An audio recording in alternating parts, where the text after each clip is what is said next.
Après une dispute, je suis rentré à la maison pour trouver des papiers de divorce signés. Le pensant que je supplierais, je les ai verrouillés dans le coffre-fort. Mon avocat a porté le coup final et quand l'avis d'expulsion est tombé sur ses genoux. Mon mari a murmuré, « Attends, ce n'est pas vrai, n'est-ce pas ?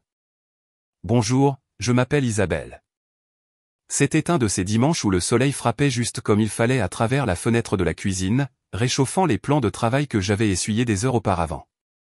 J'étais levé depuis 6 heures, préparant le rôti, coupant les légumes, mettant les serviettes en tissu que ma mère m'avait données lors de mon mariage. Elles étaient de couleur crème, brodées de mes seules initiales car je n'ai jamais pris son nom de famille. Julien ne l'a jamais remarqué. La maison sentait le romarin et l'ail quand Chloé est entrée, traînant un parfum coûteux et un jugement. Elle a jeté un coup d'œil autour d'elle comme si elle inspectait une suite d'hôtels, pas la maison que je gardais impeccable chaque jour. Julien a suivi juste derrière, riant trop fort de quelque chose qu'elle avait dit. Ils ne m'ont même pas dit bonjour. J'ai souri comme je le faisais toujours. Le déjeuner était sur la table à 1 heure, comme Chloé aimait. Elle s'est installée à la tête de la table, une chaise que je n'utilisais que lorsque personne d'autre n'était là. Julien s'est assis à côté d'elle.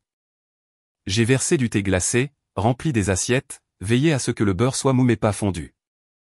J'ai demandé si quelqu'un voulait de la vinaigrette supplémentaire. Personne n'a répondu. Alors, ai-je dit doucement.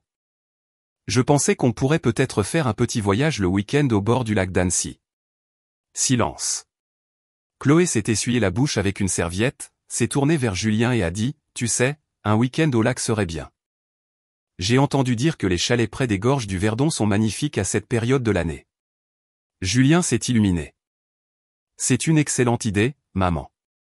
Et juste comme ça, tout le monde a été d'accord.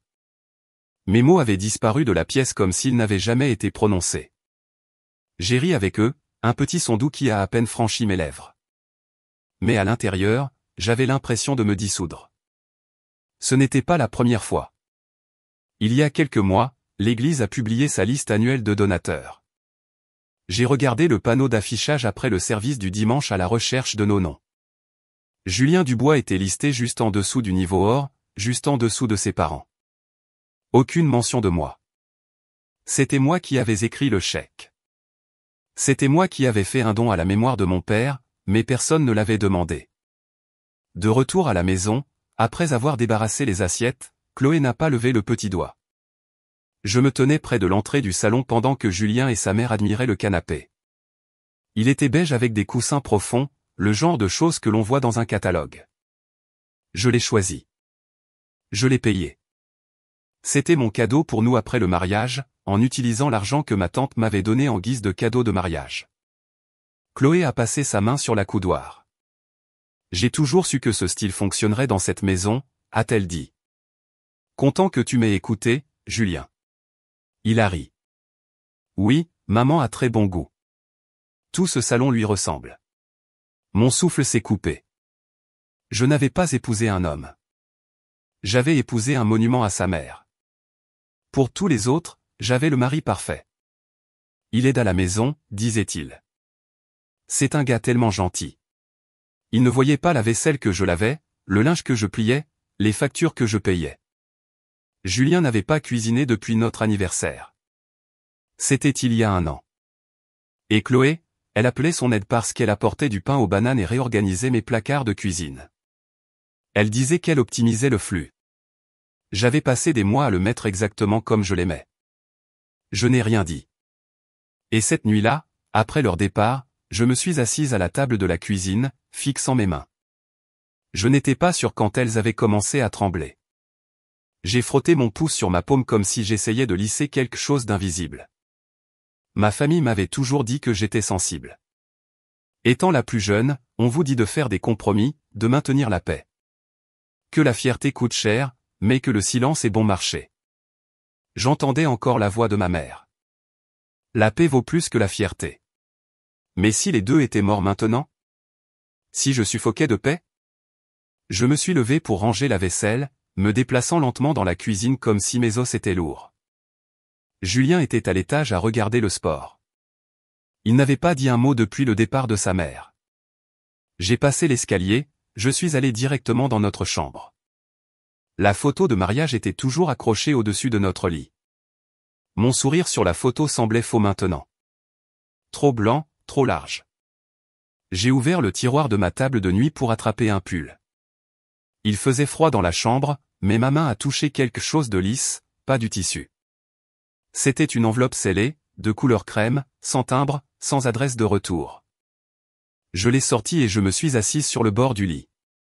L'enveloppe était épaisse, lourde dans ma paume comme si elle savait que ce qu'elle contenait allait me changer quelque chose en moi. Mes doigts planaient sur le bord, pas prêts à la déchirer, mais incapables de la lâcher non plus. Mon cœur ne battait pas la chamade. Il n'en avait pas besoin. Je savais déjà. Je n'ai pas ouvert cette enveloppe tout de suite. Je suis resté là peut-être 20 minutes à la regarder comme si elle allait disparaître si j'attendais assez longtemps. Mais le poids de l'enveloppe reposait dans mon giron, réel et indéniable.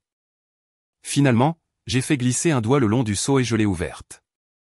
À l'intérieur, il n'y avait pas de lettres. Pas de carte. C'était une pile de pages soigneusement coupées. Une requête de divorce rédigée, signée, datée. Son nom était là à l'encre, Julien Dubois, et sous au défendeur, un espace vide attendait le mien, Isabelle Martin. Chaque ligne était remplie, sauf les sections financières. Il n'y avait pas de notes sur la maison, aucune mention des comptes bancaires, de la voiture ou de l'entreprise que j'avais construite en coulisses. Il avait laissé ces parties ouvertes, inachevées, comme s'il supposait qu'il les remplirait plus tard, peut-être après que je l'ai supplié de rester. Ma respiration est restée superficielle alors que je feuilletais page après page, me demandant depuis combien de temps cela était caché. Mon esprit s'est dirigé vers ce mardi où il est rentré exceptionnellement calme, le moment où il est resté 3 jours sans parler après que je lui ai dit que j'avais commencé à consulter pour une entreprise à Lyon. Planifiait-il cela alors? J'ai pressé les papiers à plat sur mes genoux et j'ai relu l'entête. Pétitionnaire Julien Dubois. Pétitionnaire. Je n'ai pas ressenti de peur. Pas à ce moment-là. Juste insulté. Il m'avait rayé de notre histoire avant même que je sache qu'il avait pris un stylo. Cette nuit-là, je n'ai rien dit. J'ai replié soigneusement les papiers, les ai mis dans un dossier en manille et les ai verrouillés dans le coffre-fort derrière mes livres, celui où il pensait que se trouvait notre certificat de mariage et quelques documents de voyage. Peut-être qu'il ne s'attendait jamais à ce que je trouve l'enveloppe. Ou peut-être espérait-il que je le ferais, et que cela me ferait peur pour me faire taire à nouveau. Il avait déjà utilisé le silence comme arme. Cela avait fonctionné la première fois. Nous étions mariés depuis un peu plus de 2 ans lorsque je l'ai confronté sur la façon dont il me parlait devant sa mère. Il n'avait pas crié ni juré. Il ne m'a simplement pas parlé pendant 3 jours complets, a emménagé dans la chambre d'amis, a laissé sa vaisselle sale dans l'évier, a mis le volume de la télévision assez fort pour noyer le son de mes pleurs sous la douche. Quand j'ai finalement présenté mes excuses, il m'a embrassé le front et a dit, content que nous soyons de retour à la normale. C'était le script. Son silence, mes excuses encore et encore. Une performance que nous avions perfectionnée. Sauf que cette fois, je n'ai pas pleuré. Je ne me suis pas excusé. J'ai juste cuisiné, nettoyé et me suis couché à côté de lui comme si rien n'avait changé. Mais quelque chose avait changé, quelque chose s'était brisé. Le lendemain matin, la sonnette a retenti. J'étais encore en robe, mon café à moitié bu, quand j'ai jeté un coup d'œil par la fenêtre et que j'ai vu un sac brun familier sur le pas de la porte. Des courses. L'écriture de Chloé sur la note attachée. Pour moi, sans épices. Ne laisse pas Léa manger. Léa, pas même mon nom. Je suis resté là pendant 1 minute complète, le papier devenant humide dans mes mains. Les contenants à l'intérieur étaient clairement étiquetés, chacun avec un petit smiley qu'elle dessinait quand elle voulait faire la mignonne. Hachis Parmentier fait maison. Son célèbre gratin de poulet. J'avais l'habitude de faire semblant que cela ne me dérangeait pas, que c'était gentil, même. Julien est descendu de l'escalier en survêtement, s'est gratté le cou et a ouvert le sac. Oh, bien. Elle a fait le gratin. Il l'a reniflé. Ça sent comme l'enfance. Il ne m'a pas regardé une seule fois. Il a juste attrapé une fourchette, ouvert un couvercle et pris une bouchée. Toujours mieux que le tien, a-t-il dit négligemment, la bouche pleine. Je n'ai pas répondu. Je suis resté là, tenant mon café, à l'écouter racler le fond du contenant. Plus tard dans la soirée, nous étions assis à la même table, mais à des mondes différents. J'ai mangé les restes de sauté de la veille. Il jouait à des jeux vidéo dans le salon. Chloé l'a appelé au moins 2 fois. Il a répondu les 2 fois, souriant, hochant la tête, me regardant de temps en temps comme si je n'étais même pas réel. La maison était silencieuse, à l'exception des bruits de son jeu, des explosions, des tirs, du chaos numérique. Et pourtant, je me suis dit, si cette maison brûlait demain, est-ce que ça me manquerait? Cette pensée m'a startled. Pas parce qu'elle était sombre, mais parce qu'elle semblait honnête. Les murs avaient autrefois été chauds, comme si j'y avais versé une partie de moi-même. La couleur de la peinture dans la salle à manger. Je l'ai choisie. Les luminaires. Je les ai choisis un après-midi glacial de janvier, debout dans un bricot-dépôt avec un coupon et un rêve. Maintenant, ce n'était que des murs, des luminaires, des espaces à travers lesquels je passais. Cette nuit-là, pendant que Julien ronflait à côté de moi, je me suis levé, j'ai récupéré l'enveloppe à nouveau et j'ai allumé la lampe de bureau. Je l'ai lu lentement cette fois, plus attentivement, j'ai pris un crayon et j'ai encerclé les mots qui ressortaient. Pétitionnaire. Défendeur. Motif. Différence irréconciliable. Irréconciliable. Il m'avait rayé de ce mariage sans me le dire parce qu'il pensait que je ne réagirais pas, mais je n'avais plus peur. Je n'étais plus la femme qui pleurait sous la douche. J'étais quelque chose d'autre maintenant. Quelque chose de plus calme, de plus fort. J'ai remis le dossier dans le coffre-fort, je l'ai fermé et j'ai tourné le cadran. Pas encore, mais bientôt. Le lendemain matin. Je me suis brossé les cheveux devant le miroir, celui avec le coin fêlé. Je ne l'avais pas encore remplacé. J'ai regardé mon reflet et j'ai murmuré, « Tu voulais que je sois silencieuse. » Tu l'as eu. Mais ne confonds pas le silence avec la faiblesse. Mon téléphone a vibré. Un message de Chloé. Tu aurais vraiment dû apprendre maintenant, ma chérie. Pas de contexte, pas de salutation, juste ça. J'ai souri. Pas un sourire doux, pas un sourire poli, un sourire dangereux. Si j'allais partir, je devais être intelligente et invisible. Mais alors que j'étais assise sur le canapé ce mercredi soir, les lumières tamisées et la pièce enveloppée dans ce silence épais que j'avais appris à reconnaître comme normal, une douleur familière est apparue. Pas la peur, pas l'hésitation, mais la solitude, celle qui vous pousse à chercher une voix qui vous semblait autrefois familière, même si elle ne l'a pas été depuis des années. J'ai pris mon téléphone et j'ai fait défiler mes contacts. Mon pouce s'est arrêté sur Sophie, ma sœur aînée, la responsable, l'enfant modèle, celle qui avait toujours obtenu d'excellentes notes et avait épousé un dentiste qui jouait au golf et appelait notre mère tous les dimanches sans faute. Je ne lui avais pas parlé depuis des mois. Pas vraiment. Nous avions échangé des cartes de Noël. Elle m'a envoyé une photo de ses enfants en pulls assortis. J'ai aimé la publication. C'était tout. Pourtant, j'ai appelé. Elle a décroché après la 3e sonnerie. « Salut Isa », a-t-elle dit, semblant distraite. Salut, je me demandais juste si tu avais une minute, ai-je dit. Une pause. J'ai entendu des plats cliqueter en arrière-plan. C'est à propos de Julien encore, a-t-elle demandé. J'ai avalé. Ouais, J'avais juste besoin de parler. Sophie. Isa, je ne peux vraiment pas. J'ai eu une longue journée, et honnêtement, peut-être que tu devrais essayer de tenir un journal ou quelque chose comme ça. Sophie, Je suis désolé, d'accord, mais je ne peux pas être ta thérapeute à chaque fois que toi et Julien avez une dispute.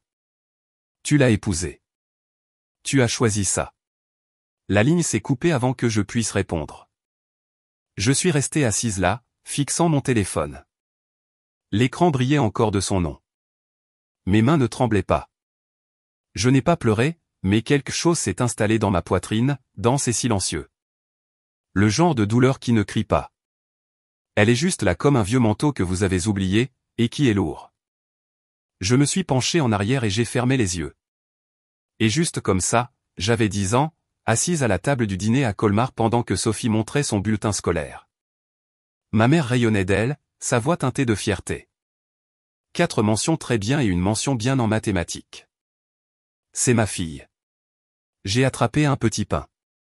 Mon père a dit, passe le beurre, Isa. Personne n'a demandé comment s'était passée l'école. J'ai débarrassé les assiettes après le dessert, écoutant Sophie rire de la pièce dans laquelle elle jouait. J'avais aussi auditionné. Je n'avais même pas reçu de rappel. Tu es meilleure pour le soutien, ma chérie, m'a murmuré ma mère une fois, en me tapotant la main. Tout le monde n'a pas besoin des feux de la rampe. Ce n'était pas cruel, juste factuel, comme la gravité.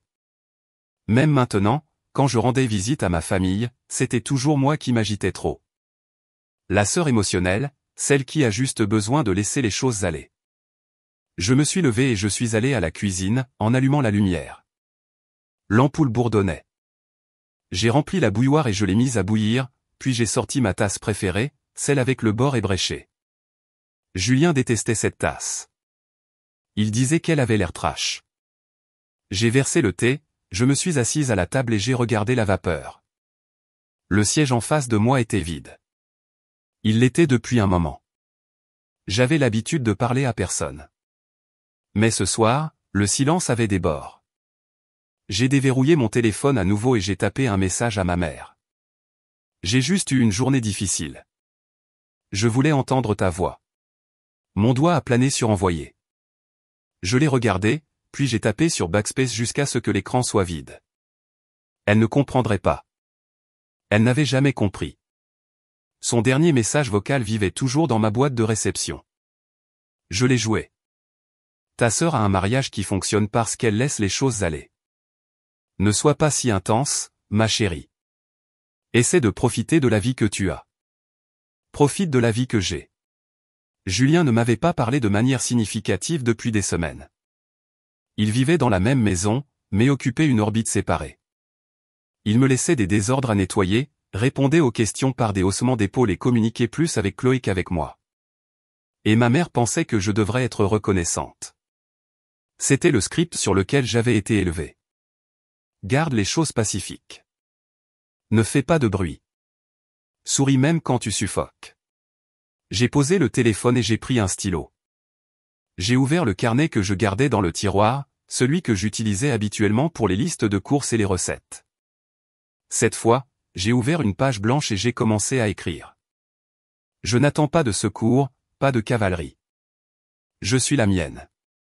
J'ai marqué une pause. J'ai laissé les mots s'installer. Puis j'ai continué. Je lui ai trouvé des excuses pendant des années, les couvert, me suis menti à moi-même et aux autres. J'ai protégé son image pendant que la mienne s'effondrait. Plus maintenant. J'ai tracé une ligne sur la page et j'ai écrit en dessous. À partir de maintenant, je joue l'idiote, mais je ne le suis pas. Je disparais d'abord. Ensuite, je riposte. Cela ne ressemblait pas à de la colère. Cela ressemblait à de la clarté. J'ai fermé le carnet, je l'ai glissé dans le tiroir et je suis retourné au salon. Le thé avait refroidi, mais je l'ai bu quand même. De l'autre côté de la pièce, la télévision bourdonnait faiblement. Julien s'était endormi sur le canapé, la bouche ouverte, la manette toujours à la main. Je l'ai regardé, pas avec haine, mais avec le détachement que l'on réserve à un étranger dans un bus.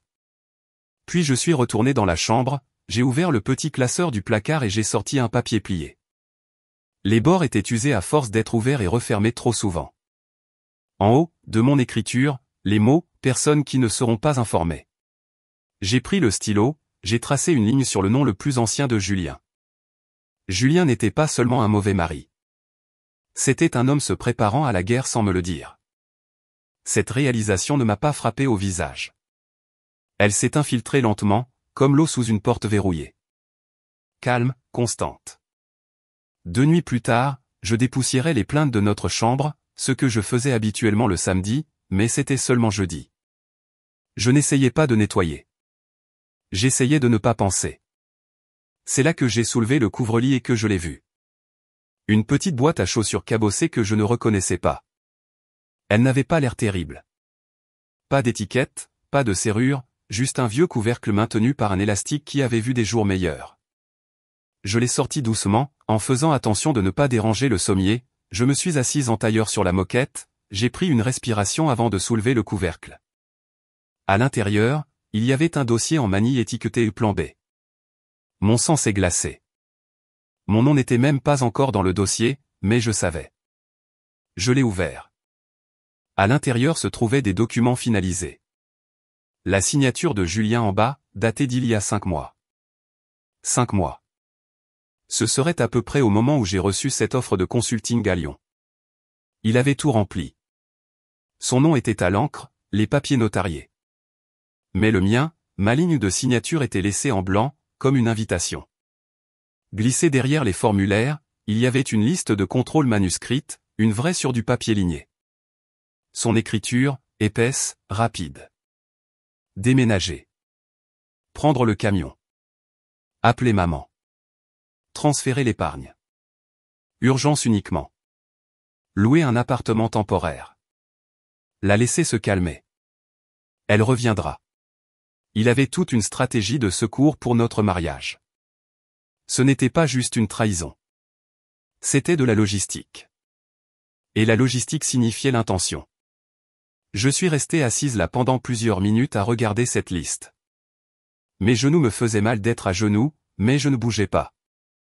Finalement, j'ai remis tout dans la boîte et je l'ai poussée plus profondément sous le lit, je l'ai recouverte d'un de ces vieux sweats universitaires, et je suis allé dans la salle de bain. Julien était dans la cuisine à se faire des œufs. J'ai entendu la poêle racler la plaque. Il fredonnait comme s'il n'avait pas essayé de ghoster sa propre femme de sa propre vie. Quand je suis entré, il a levé les yeux et a fait un geste vers les œufs. « Tu en veux ?» a-t-il dit. J'ai fait les tiens comme tu les aimes. Pas de jaune coulant. J'ai forcé un sourire et j'ai secoué la tête. Ça va. Il a haussé les épaules, a mis les œufs sur une assiette et est allé dans le salon. Tu es sûr que tu n'es pas contrarié par quelque chose, a-t-il demandé, les yeux toujours fixés sur la télévision. Tu as été plutôt silencieuse. Je suis resté derrière lui un peu trop longtemps, puis je me suis tourné pour remplir mon café. Juste fatigué. D'accord. Il n'a pas insisté. Il n'insistait jamais. Julien n'aimait pas la confrontation, sauf s'il la contrôlait. Cet après-midi-là, mon téléphone a vibré avec un message de Chloé. Il est apparu pendant que je transférais du linge de la machine à laver au sèche-linge. Dîner dimanche à 17h, garçon seulement. C'est tout. Pas de bonjour, pas de contexte, juste ça. J'ai ouvert le groupe de discussion et j'ai senti mon estomac se serrer. Je n'en faisais plus partie. Le groupe familial, celui avec les plans de vacances, les mises à jour de voyage, les photos de bébés, avait disparu de ma liste. J'ai cherché. Rien. Mon nom avait été retiré. Cela ne faisait pas mal comme je m'y attendais. Cela a simplement confirmé des choses. Validé ce que je savais déjà. J'étais en train d'être éliminé comme un vieux meuble. Déménager discrètement. Pas de dispute bruyante. Juste du silence. Une lente effacement. J'ai fait défiler les historiques de discussion qui étaient encore enregistrés dans mon téléphone. Mon anniversaire, ignoré. Le message de remerciement que j'ai envoyé après avoir accueilli le barbecue du mois dernier, sans réponse. Les fleurs que j'ai envoyées lorsque la nièce de Julien a eu son récital de danse. Aucune reconnaissance. Je me suis assise par terre dans la buanderie et j'ai laissé mes bras pendre mollement. Plus tard dans la nuit, Julien et moi étions allongés dans le lit, dos à dos comme des étrangers dans un vol de nuit. La pièce était sombre sauf pour la faible lueur bleue du téléphone. Il tapait doucement, riait à voix basse une fois, puis il a murmuré. Je ne pouvais pas distinguer tous les mots, mais j'ai entendu assez. Elle perd la tête, maman. Non, il faut juste lui laisser le temps. Je m'en occupe. Oui, elle est émotive comme d'habitude. Puis le silence. Je me suis tourné vers le mur, essayant de ralentir ma respiration. Ma gorge s'est serrée. Pas à cause des larmes, celle-ci s'était asséchée 2 disputes auparavant, mais à cause de la fureur. Une fureur froide et concentrée. J'ai attrapé mon téléphone sur la table de nuit et j'ai tapé ce dont je me souvenais dans une note. Elle perd la tête, maman. Il faut juste lui laisser le temps. Émotive comme d'habitude. Je l'ai titré documentation. Le lendemain matin, pendant que Julien partait au gymnase, je me suis assise à la table de la salle à manger avec mon ordinateur portable ouvert. Mon thé a refroidi pendant que je me plongeais dans des blogs juridiques, des forums de conseils, des témoignages de femmes qui étaient passées par là. J'ai commencé un nouveau document intitulé « Préparation ». Première puce, engager un avocat. Deuxième, déplacer mon épargne. Troisième, faire des copies de tout. Quatrième, agir normalement. Note finale, ne pas confronter pour le moment. Je lisais encore quand j'ai entendu la porte d'entrée s'ouvrir. Julien est entré en fredonnant à nouveau, a laissé tomber ses clés sur le comptoir et m'a embrassé la joue. « Tu es levé tôt. » J'ai souri. J'avais envie de nettoyer. Il a hoché la tête, s'est promené dans le salon et a allumé la télévision. L'équipe. Bien sûr. J'ai fermé l'ordinateur portable, j'ai nettoyé la vaisselle que je n'avais pas utilisée et je suis allé dans la chambre. Mon corps bougeait par habitude, mais mon esprit était ailleurs. Le coffre-fort était toujours derrière le panneau de l'armoire. Je l'ai vérifié à nouveau, non pas parce que je ne me faisais pas confiance, mais parce que je voulais sentir le clic du cadran une fois de plus, comme un rituel. J'ai retouché le dossier en manille, non pas pour le lire, juste pour sentir sa présence, pour me rappeler ce qui avait déjà été mis en mouvement. Quand j'ai rouvert mon ordinateur portable plus tard dans la nuit, je n'ai pas cherché de conseils. Je savais ce que je devais faire. J'ai ouvert un navigateur privé, j'ai tapé lentement « Meilleure avocate spécialisée dans le divorce à Bordeaux ». Discret. J'ai appuyé sur Entrée, et pour la première fois depuis des mois, j'ai vu mon propre reflet dans l'écran, et il n'avait plus l'air flou. Je n'avais pas besoin de hausser la voix. J'avais juste besoin d'écrire mon nom là où cela comptait. Et ce matin-là, j'ai presque ri de la façon dont il m'avait parfaitement tendu le stylo.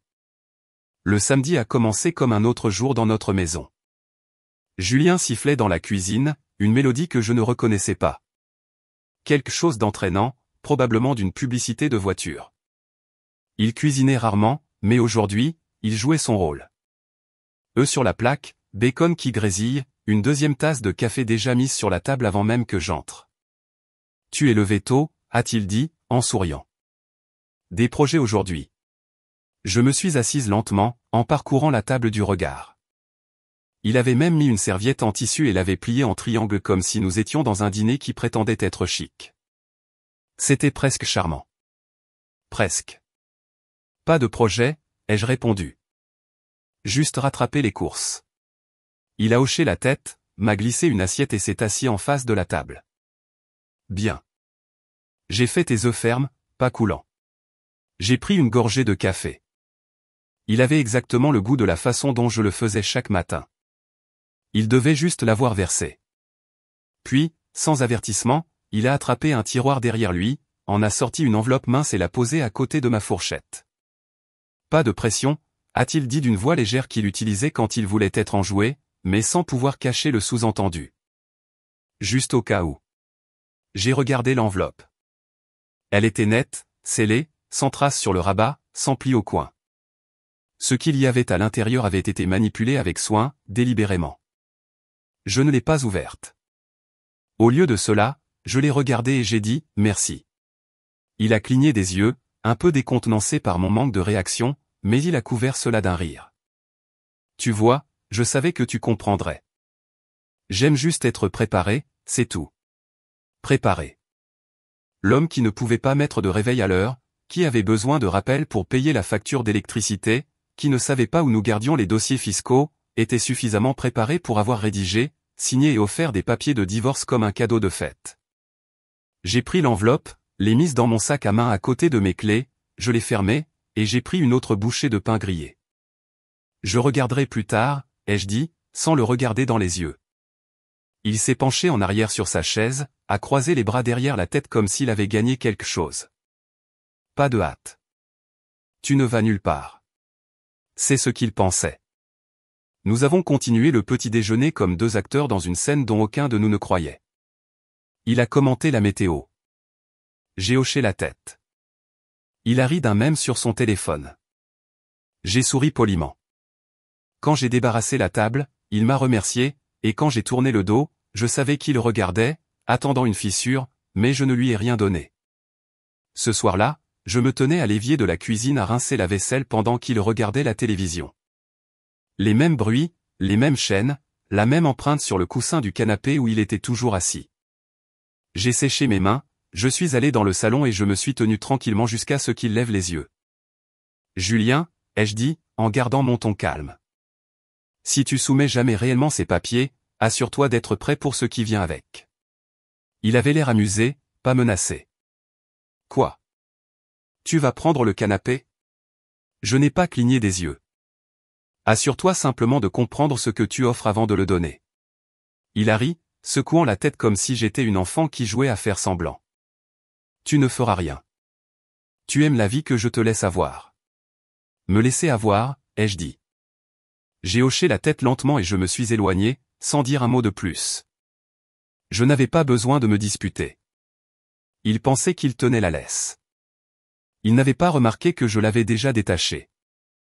Cette nuit-là, après qu'il se soit couché, j'ai ouvert mon carnet, celui que je gardais caché derrière les livres de cuisine dans le garde-manger. J'ai parcouru des pages remplies de notes, de dates, de conversations, de captures d'écran. J'ai ajouté une nouvelle entrée en haut. 5, 6, reçu une nouvelle enveloppe, signée, datée, je l'ai vu livrer, j'ai confirmé ses intentions. Je l'ai classé avec le reste, j'ai fermé le carnet et je l'ai étiqueté avec un autocollant rouge. Puis je me suis assise devant le miroir, en me brossant les cheveux, comme toujours. J'ai regardé dans mes propres yeux et j'ai murmuré, « C'est la dernière fois que tu joues à petite. » Je me suis souvenu de quelque chose alors, d'une conversation d'il y a 3 ans. La première véritable fissure. Nous étions mariés depuis un peu plus de 2 ans. J'avais essayé une nouvelle recette, quelque chose qui m'enthousiasmait, un plat de pâtes que j'avais vu dans une émission de cuisine. Julien était entré, avait pris une bouchée et avait grimacé. « C'est ça sur quoi tu as travaillé tout l'après-midi » J'ai souri nerveusement. « Je sais que c'est différent, mais je pensais que tu avais de la chance que je supporte tout ça, Isa. » C'était ce moment-là. Pas à cause de ce qu'il avait dit, mais de la façon dont il l'avait dit, comme s'il y croyait, comme s'il le pensait. Tu as de la chance que je te supporte. Depuis lors, chaque désaccord, chaque fois qu'il me dénigrait mes pensées, ignorait mes efforts, tout cela remontait à ce moment. Cette conviction qu'il me rendait service en restant marié à moi. Je savais mieux maintenant. Il pensait que j'étais trop attachée, trop effrayée, trop dépendante. Mais la peur et la dépendance ne sont pas la même chose. L'une est une chaîne, l'autre un choix. Et j'en avais assez de choisir ça. J'ai ouvert le tiroir à côté du bureau et j'ai sorti le dossier que j'avais constitué. À l'intérieur se trouvaient des documents, des lettres, des copies de l'acte de propriété, des relevés financiers, le tout soigneusement organisé. J'ai sorti un stylo et j'ai ajouté une nouvelle note sur la couverture. Il a escaladé en premier. Je l'ai prévenu. La prochaine fois, je ne préviens pas. La vengeance n'a pas besoin de feu d'artifice, juste d'une signature sur la bonne ligne. Et cette signature à l'encre bleue foncée au bas de la page 4, c'était la mienne. Légalement valable, en béton armé. 5 ans de performance conjugale, défait par une ligne que j'avais pratiquée 1000 fois dans ma tête, mais signée une seule fois. 3 jours après que Julien m'eut tendu cette enveloppe avec des œufs. Je me suis assise au coin petit déjeuner en sirotant du café, attendant le coup de sonnette. Il était à sa place habituelle sur le canapé, regardant à moitié une rediffusion d'un match qu'il avait déjà vu 2 fois. Quand la sonnette a retenti, il a à peine réagi. « Va ouvrir, ma chérie » a-t-il appelé. J'étais déjà debout. Dehors se tenait un homme en veste marine tenant un presse-papier et une enveloppe. Son badge indiquait « Huissier de justice, tribunal de Paris ». J'ai ouvert la porte sans un mot. « Madame Martin » a-t-il demandé calmement, d'une voix habituée. « Oui. » Je lui ai tendu l'enveloppe. « Document pour Monsieur Julien Dubois. » Je me suis légèrement tourné. Il est dans le salon. L'homme est entré, a hoché la tête poliment et a dit d'une voix juste assez forte pour que nous entendions tous les deux. « Monsieur Dubois, vous avez été signifié. » Julien s'est tourné, surpris. « Quoi ?» Il s'est levé, a pris l'enveloppe et l'a ouverte sur le champ. « C'est quoi ce bordel ? » Notification de départ ainsi que preuve de propriété, ai-je dit. Il a parcouru les documents, les sourcils se haussant alors que la réalisation s'installait. « Cette maison est à ton nom ? » J'ai hoché la tête. « Et ce n'est pas un bien commun. » Je l'ai acheté avant notre mariage via une SCI. Sa bouche était grande ouverte, sans voix pour la première fois depuis des semaines. Laisse-moi deviner, ai-je poursuivi. Tu pensais qu'on allait simplement tout partager, que parce que nous étions mariés, cela deviendrait automatiquement le tien aussi. Il n'a pas répondu. Tu n'as jamais demandé. Tu as juste supposé. Il a laissé tomber les papiers sur la table basse. Tu me jettes dehors? Non, ai-je dit calmement. La loi est là. Cet après-midi-là, pendant qu'il était dans la chambre à faire les 100 pas et à appeler des gens qui ne répondaient pas, j'ai versé une autre tasse de thé et j'ai ouvert les rideaux. Il faisait beau, un vent inhabituel pour Paris. J'avais les fenêtres ouvertes et le vent apportait le son des tondeuses à gazon et le chant des oiseaux.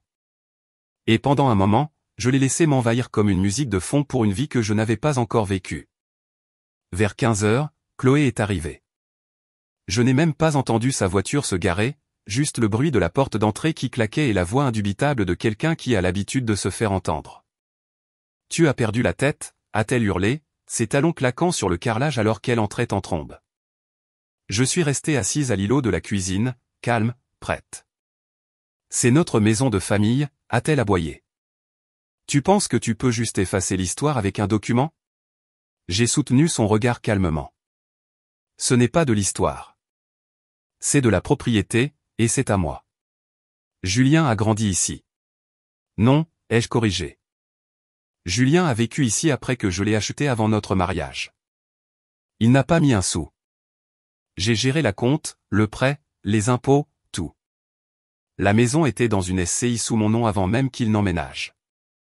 Le titre est propre. Les registres sont publics.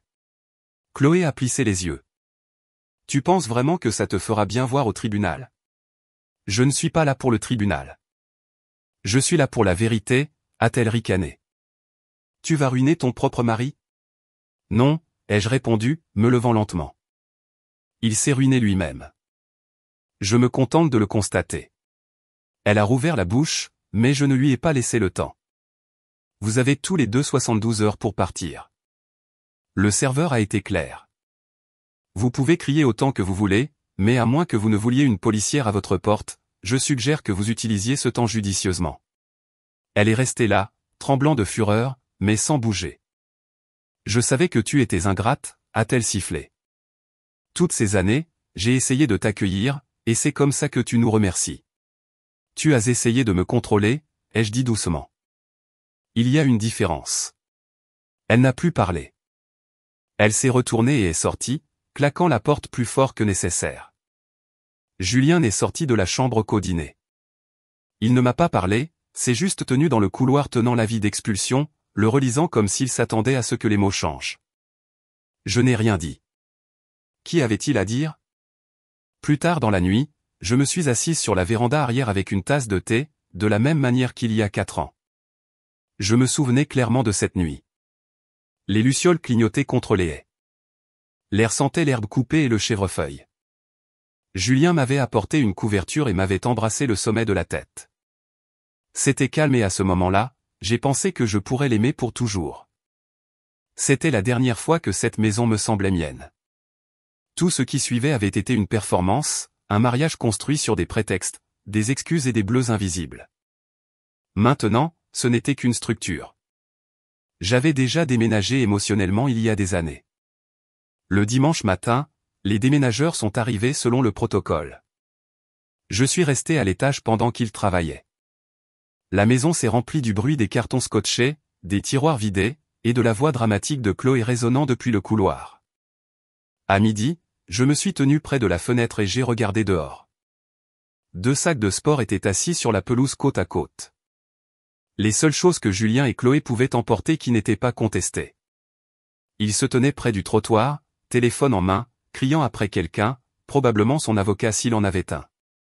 Elle était assise sur les marches, s'éventant avec un magazine, les larmes striant son maquillage. Je n'ai pas fait signe. Je ne suis pas descendu. J'ai juste fermé les stores. Et dans ce silence, j'ai pensé qu'il croyait me posséder. Il ne possédait même pas le sol sur lequel il se tenait. 2 semaines se sont écoulées depuis qu'ils ont traîné leur sac hors de mon porche. Je n'ai pas eu de nouvelles de Julien, je n'ai pas vu Chloé garée dehors dans son SUV blanc, et je n'ai pas reçu ces messages culpabilisants qu'elle avait l'habitude d'envoyer. La famille, c'est pour toujours, où aucun mariage ne survit à la fierté. Le silence me convenait. J'ai passé ces jours à récupérer mon espace. J'ai déplacé des meubles, peint la chambre d'amis, rempoté les plantes que Chloé insistait pour qu'elles soient trop grandes pour ce coin, et j'ai laissé entrer plus de lumière. Mais le vrai changement n'était pas dans la maison. Il était dans le monde extérieur, en ligne. Cela a commencé par une notification, la société Belle Echo a été taguée dans une bobine virale. J'ai appuyé distraitement, m'attendant à un autre chef cuisinier à domicile ou à une blogueuse design. Mais ce n'était pas seulement une mise en avant. C'était moi. La bobine a commencé par un diaporama de produits de cuisine Belle Echo déballés. Des poêles noires mates élégantes, des ustensiles minimalistes, des emballages avec des citations sur la reprise de l'indépendance dans la cuisine. Mais ce n'était pas le produit qui attirait l'attention. C'était le titre, La vraie femme derrière Belle Echo. En dessous, mon nom était complet. Isabelle Martin, fondatrice et PDG. J'ai laissé tomber mon téléphone. Cela était devenu viral du jour au lendemain. Des milliers de j'aime, de partages, de repostages de femmes disant, enfin, quelqu'un a construit quelque chose pour nous. Les mères célibataires, les femmes divorcées, les femmes qui en avaient marre qu'on leur dise que cuisiner était leur devoir au lieu de leur droit de nourrir. Et puis il y avait Julien. J'ai découvert ce qu'il pensait à ce sujet lorsque Lucie m'a envoyé une capture d'écran. Son statut Facebook disait, « Certaines personnes construisent leurs empires sur la manipulation. Ne croyez pas tout ce que vous lisez. » Pas de nom, bien sûr. La lâcheté n'est rarement aussi directe, mais les commentaires se sont accumulés. Chloé en avait un aussi. Une jolie image de marque ne signifie pas un bon caractère. Parfois, la tige est sous la brillance. Tante Marie a aimé la publication. Tout comme le collègue de Julien, Thomas. Je n'ai pas répondu. Je n'ai même pas respiré fort. Mais Lucie, elle a fait ce que font les meilleurs amis. 2 jours plus tard, une journaliste d'un magazine Lifestyle m'a envoyé un email. Nous faisons un suivi sur la mise en avant de Belle Echo, a-t-elle écrit. Il y a eu quelques publications anonymes remettant en question l'intégrité de la fondatrice. Souhaitez-vous commenter? Je n'ai pas répondu. Lucie l'a fait. Elle a transféré tous les documents que j'avais compilés, l'acte de propriété de la maison, propriétaire unique, moi, l'enregistrement de l'entreprise, créé 1 an avant que je n'épouse Julien. Des captures d'écran de texte où Julien se moquait de mes premières conceptions de produits, les appelant une fois fantasmes de femmes au foyer. Elle a également inclus un de Chloé, quand elle m'avait texté que les vraies femmes cuisinent sans astuce Instagram. À la fin de la semaine, l'article de suivi a été publié. Elle l'a construit sans eux. Comment l'entreprise d'une femme a survécu à son divorce mieux que son mari. Il citait le post de Julien mot pour mot. Ensuite, il exposait les faits. Isabelle Martin est la seule propriétaire enregistrée de Belle Echo SAS. Déposée indépendamment avant son mariage. Les registres ne montrent aucune preuve de partenariat ou de cofondation avec M. Julien Dubois. Il n'avait pas besoin de le traîner. Les faits suffisaient à le traîner. La section des commentaires s'est inversée. Les gens ont commencé à poster des citations côte à côte. Julien disant, « Elle cuisine comme ma mère. » Mon slogan de campagne pour les femmes qui en ont fini de servir des gens qui ne les voient pas. Le post de Chloé a disparu discrètement. Le sien aussi. Mais ensuite, un autre email est arrivé dans ma boîte de réception. Objet, un plaidoyer personnel. C'était de Chloé. Isabelle, je sais que nous avons une eau différente, mais cela devient incontrôlable. Les médias dépeignent Julien comme un échec. Tu sais que ce n'est pas juste. Quel que soit le succès que tu as eu, c'est grâce à l'environnement que nous lui avons donné. La stabilité. Tu ne peux pas partager un peu pour son bien. J'ai regardé. J'ai relu la phrase. C'est grâce à l'environnement que nous lui avons donné. Comme si j'étais une plante qui avait poussé dans leur sol. Je n'ai pas répondu. Au lieu de cela, je l'ai transféré à Lucie avec une courte note. Pièce à conviction C, entitlement. Le lendemain, Julien avait un entretien d'embauche. Je ne connaissais pas les détails, juste que le cousin de Lucie travaillait aux ressources humaines dans cette entreprise. Plus tard dans la soirée, Lucie m'a envoyé un SMS. Tu vas adorer ça. L'intervieweur lui a apparemment demandé, n'êtes-vous pas le type qui a été expulsé par la PDG de Bell Echo? Julien avait figé, n'a rien dit. Puis a marmonné quelque chose sur un malentendu. Ils ne l'ont pas embauché. Je n'ai pas ricané. Je n'en avais pas besoin. Au lieu de cela, je me suis assise sur mon porche avec une tasse de thé, la tasse chaude entre mes mains. De l'autre côté de la rue, le soleil descendait bas, projetant une teinte dorée sur la pelouse. J'ai regardé le chien des voisins chasser un écureuil, écouté le faible bourdonnement d'une tondeuse à gazon au loin. Je n'ai pas souri, mais à l'intérieur, je me sentais calme. La paix ne vient pas toujours du silence. Parfois, elle vient de savoir que la vérité était plus forte que les mensonges. Il a essayé de me faire passer pour une méchante, j'ai répondu comme une marque avec des reçus. Et maintenant, assis dans le bureau de Maître Benoît 2 jours plus tard, la fin n'était qu'à quelques coups de stylo. Maître Benoît était assis en face de moi, les manches retroussées, les lunettes perchées bas sur son nez. Sa voix était régulière, le genre sur lequel on s'appuie quand la sienne vacille. « Vous avez déjà gagné, Isabelle » a-t-il dit en me glissant les documents. Maintenant, scellons-le. Le papier était chaud de l'imprimante, mais il aurait pu être de la glace tant ma main est restée stable. Je ne me suis pas précipité. J'ai lu chaque clause comme s'il s'agissait d'un vœu à l'envers. Chaque ligne était quelque chose que j'avais survécu. J'ai marqué une pause en bas à côté du X, l'espace qui m'attendait autrefois dans son premier brouillon, et je l'ai signé, net et complet. Isabelle Martin. Je n'ai pas bronché. Maître Benoît s'est levé, a ramassé les papiers et les a portés au greffier sans un mot de plus. La porte s'est fermée doucement derrière lui. C'était tout. 10 ans de nous condenser en une enveloppe. 10 ans à prétendre que j'étais moins pour que Julien puisse se sentir plus. Tout parti en moins d'une heure. J'ai laissé une note à la réceptionniste en sortant. Pas pour Julien. Il n'était pas là. Il ne se présenterait pas pour ça. La note était simple. Manuscrite sur le genre de papier brouillon du palais de justice qui sentait encore légèrement le tonneur. Pas de colère, pas de peur, pas de retour. Je l'ai pliée et laissée au bureau. J'ai demandé de la placer dans le dossier finalisé. Dehors, l'air était vif et chaud, le genre de chaleur sèche qui fait sentir vos poumons poussiéreux avant même que vous n'expirez. Je n'ai pas pris l'itinéraire habituel pour rentrer à la maison. Je me suis arrêté dans une petite boulangerie qui avait ouvert plus bas dans la rue. J'ai acheté un croissant et je me suis assise dehors, savourant avec une lenteur délibérée. Je ne célébrais pas, j'accusais le coup. Pendant ce temps, quelque part à l'autre bout de la ville, la boîte aux lettres du duplex loué par Julien s'est ouverte. Il aurait vu l'adresse de retour. Maître Benoît, droit de la famille. Il a probablement pensé qu'il s'agissait d'une lettre de suivi, peut-être d'un document égaré. Il l'a ouverte sans réfléchir. Puis il a lu la première ligne. Ceci est pour confirmer l'acceptation par le tribunal du décret de divorce finalisé. Numéro de dossier TX 486122. Je n'ai pas entendu la réaction, bien sûr. Mais Lucie m'a plus tard dit que son ami qui vivait à côté avait entendu des cris, des claquements, quelque chose en verre se briser, puis du silence. Je l'imaginais en train de traverser le salon exigu, de faire les 100 pas, de demander des explications à Chloé, qui était probablement assise sur le fauteuil défraîchi, essayant de respirer à travers son 3e cycle de médicaments pour sinus. Elle était tombée malade juste après l'expulsion. Le stress peut-être, ou juste le poids de la réalité qui s'installe. Elle l'a vraiment fait? Il a dû crier. Chloé n'aurait pas répondu tout de suite. Elle détestait être prise au dépourvu, mais finalement, elle a dit la seule chose qui m'a dit qu'elle savait. Tu n'aurais jamais dû la laisser lire ses papiers. Ce n'était pas du regret. C'était de la peur. Il pensait que j'allais plier.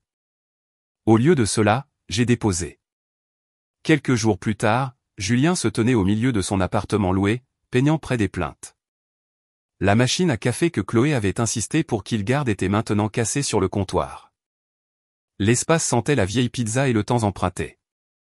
Ça ne peut pas être ma vie, a-t-il dit à personne. Mais c'était la vie qu'il pensait pouvoir contrôler. La femme qu'il pensait pouvoir coincer, la maison qu'il pensait posséder, disparut. Tout cela. Et moi, je ne regardais pas ça arriver. Je ne me réjouissais pas depuis l'autre côté de la rue. Je n'étais même plus à Paris. J'étais à Lyon. Une ouverture discrète pour Belle & Co, mon premier showroom. Ce n'était pas glamour. Il n'y avait pas de coupe de ruban ni de champagne. Juste moi, Lucie, Jolène, et une pièce pleine de femmes qui m'avaient secrètement encouragé. Des femmes qui avaient envoyé des emails comme « Tu m'as donné la permission de recommencer ». Des femmes qui ont dit qu'elles se sentaient enfin vues.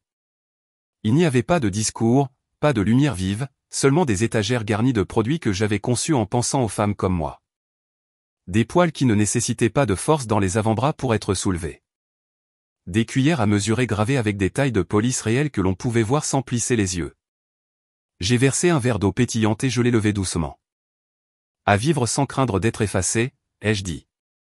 Lucie a cogné son verre contre le mien. Tu n'as pas seulement survécu, ma belle. Tu l'as surclassé. J'ai souri et cette fois ce n'était pas le sourire que je portais d'habitude pour les invités ou aux barbecues familiaux. C'était le mien. Réel, ancré. Plus tard dans l'après-midi, lorsque le dernier invité est parti et que Lucie empilait des verres à l'arrière, je suis sorti. Le bâtiment était petit, niché dans une rue tranquille du quartier des Arts. Mais la façade était entièrement vitrée, claire et sans excuse. Et au-dessus de la porte, en lettres d'or mat, il était écrit « Isabelle Martin, fondatrice et PDG ».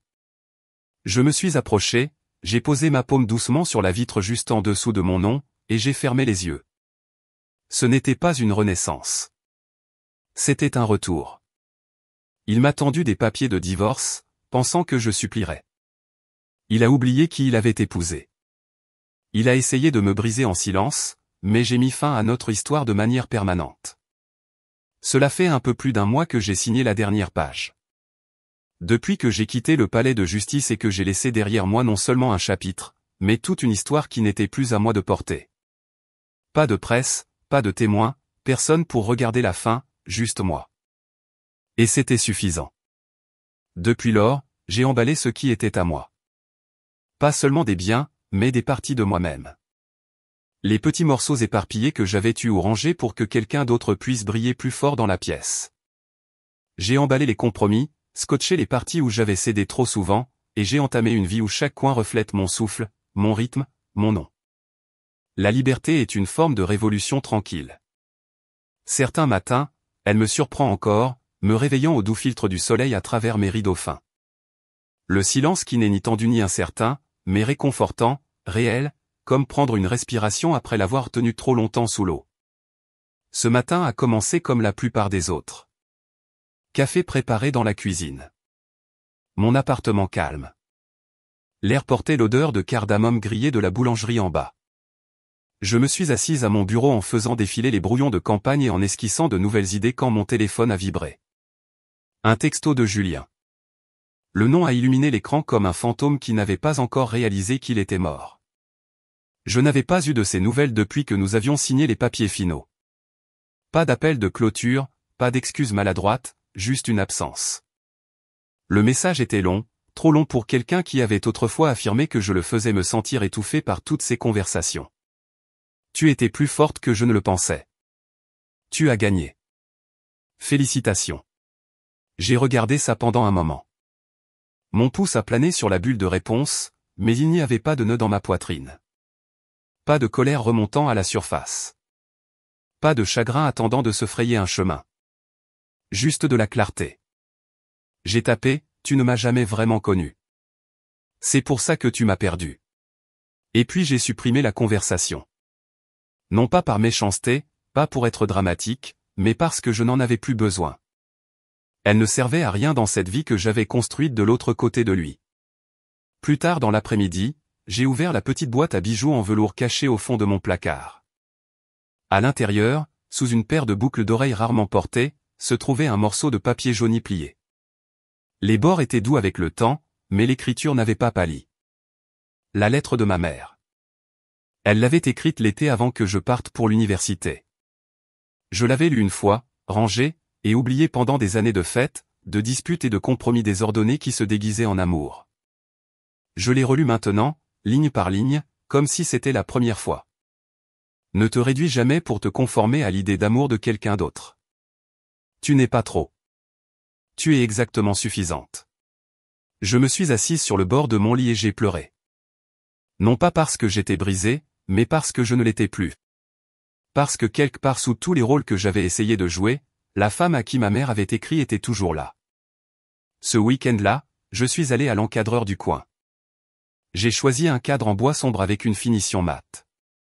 Simple, solide, honnête. Je l'ai accroché juste à l'intérieur de ma porte d'entrée. Maintenant, chaque fois que je pars ou que je rentre, je vois d'abord ces mots. Une boussole, un rappel. Quelques jours plus tard, j'ai réservé un billet aller simple pour Colmar.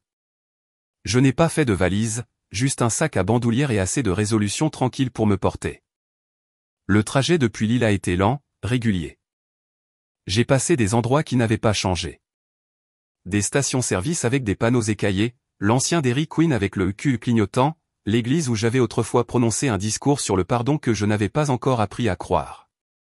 Et puis finalement, j'ai atteint la rue où avait vécu mon enfance. La maison était toujours là. Même brique, même boîte aux lettres bancales. L'arbre dans le jardin de devant était plus grand maintenant, projetant de longues ombres sur la pelouse. Il semblait avoir tout vu et avoir survécu de toute façon. Je ne me suis pas approché de la porte. Je n'en avais pas besoin. Je me suis tenu au bord du trottoir, les mains dans les poches, et j'ai murmuré, je ne suis pas parti brisé. Je suis parti inachevé. Et c'était toute la clôture dont j'avais besoin. De retour à Lyon, la vie a continué. Le showroom qui abritait autrefois des prototypes bruts brillait maintenant de produits finis, beaux, fonctionnels, à moi.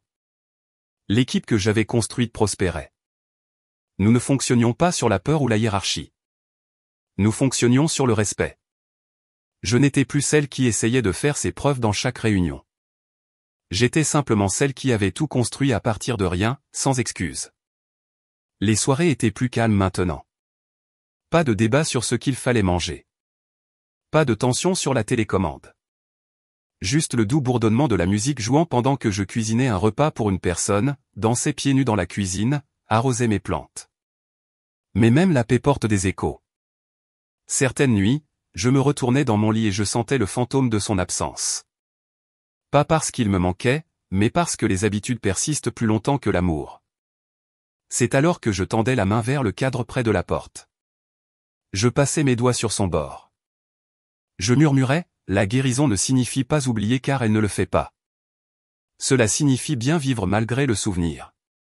Un après-midi, je passais devant mon magasin quand j'ai entendu deux femmes parler dehors. Elles ne m'ont pas vu. C'est elle, a dit l'une en hochant la tête. C'est celle qui l'a quitté. Le gars qui a essayé de tout prendre. L'autre femme m'a regardé en passant. Elle a souri. Tu ne l'as pas juste quitté, a-t-elle dit. Tu t'es retrouvé. J'ai souri en retour. Elle avait raison. Ce n'était pas une histoire de divorce ou même de vengeance. C'était une histoire de retour à moi-même. À la femme qui dansait trop fort dans la cuisine, qui posait trop de questions, qui aimait trop profondément et refusait d'être pliée dans une forme plus petite. Ce n'était pas une question de perte. C'était une question de libération. Il a essayé de me briser en silence. Mais j'ai reconstruit plus fort. Et je me porte, non pas comme une survivante, mais comme une femme qui a traversé le feu et en est ressortie en se tenant la main. Non pas parce qu'elle le devait, mais parce qu'enfin elle le pouvait. Parfois, la force la plus bruyante est celle qui ne lève jamais la voix. Isabelle n'a pas crié, n'a pas argumenté, n'a pas riposté comme les autres s'y attendaient. Au lieu de cela, elle a planifié, enduré, et quand le moment était venu, elle est partie la tête haute. Cette histoire n'est pas seulement une histoire de vengeance. C'est une histoire de reconquête de son identité lorsque le monde a essayé d'écrire son histoire pour elle. Avez-vous déjà été sous-estimé comme Isabelle? Avez-vous déjà dû reconstruire à partir du silence? Partagez vos réflexions dans les commentaires et n'oubliez pas de vous abonner pour plus d'histoires vraies et puissantes comme celle-ci.